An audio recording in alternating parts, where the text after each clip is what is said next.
Here are the 7 stages of a spiritual awakening and how to know which one you're in. Number 1 is the trigger. This usually happens from a life-altering event, a huge trauma, a loss, burnout. This is when the old belief systems that you have suddenly are completely stripped away. You feel lost, you feel confused, you feel angry, you feel like you're just shuffling things around without really doing anything. You start to ask questions like, who the hell am I even? What is my purpose? Why am I doing the things that I'm doing? You feel super disconnected from everything. And you start to notice repeating numbers, patterns, animals, etc. Number 2 is the dark night of the soul. This is ego death. This is shadow work at its finest. This is a period of intense suffering that usually looks like depression, anxiety, all of the things that you're going to run to the doctor for and get medications, but the medications aren't going to help because you're not depressed. A dark night of the soul happens when all of the coping mechanisms that you've had in the past suddenly fail you. That old identity that you had of who you are, that fails you. The emotional intensity of the world around you is overwhelming. You're forced into shadow work. You're forced to look at your fears. You're forced to look at past traumas. You feel isolated. You feel like you're dying inside with no real reason. You have a complete loss of interest in literally everything. And it's like a very, very heavy anvil of grief is sitting on you and you don't know why. Number 3 is the seeker's path. Rebuilding your own consciousness. This is when you start actively searching for meaning or the truth. You start to look into ancestor work, spirituality, religion, witchcraft. You get excited, but also overwhelmed with all of the new truths, all of the new things that you're learning. This is an amazing time because it's when you find mentors. It's when you find other people like you.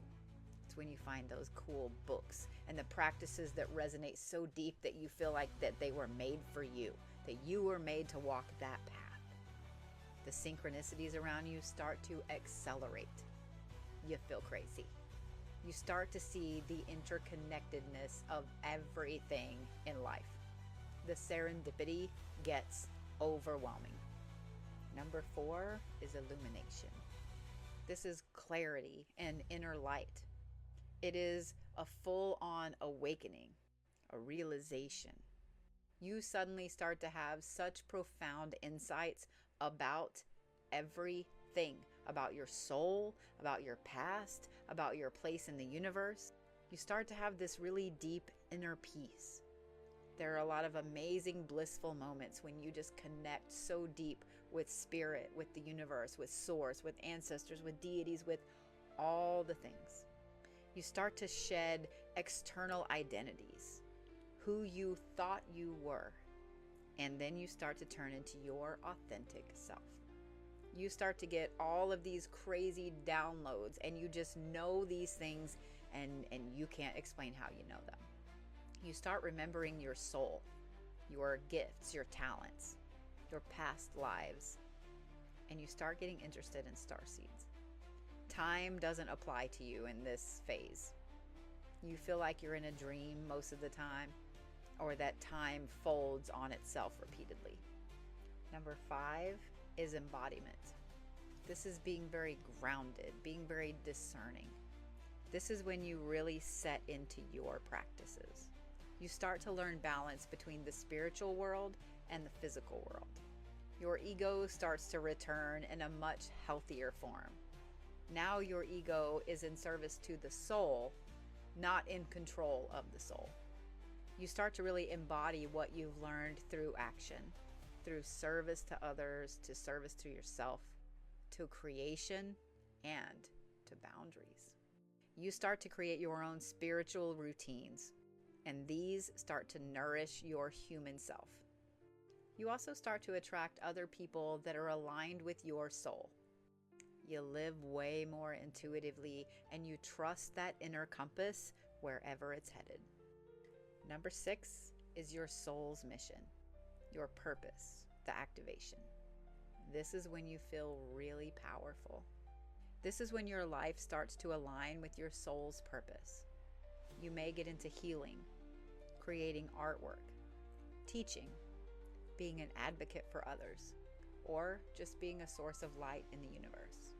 Your spiritual path becomes inseparable from your everyday path. You feel called to help other people awaken. You have this deep enjoyment in the alignment of everything, even when it's chaotic. Your voice, your gifts, the essence of who you are becomes so much stronger and so much clearer.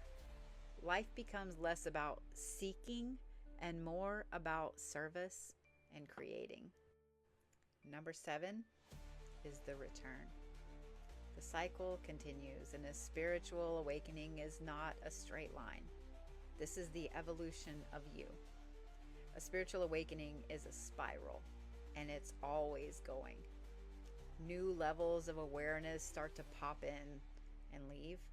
You might return to earlier stages of your spiritual awakening, like the dark night of the soul, but with deeper wisdom and compassion for you and the world around you every time.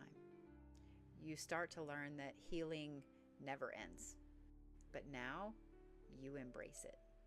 You remain open, but still your sovereign self, and you become a guide for others walking the path. You're going to find yourself moving back and forth through all of these from here on out. So what part of a spiritual awakening are you in?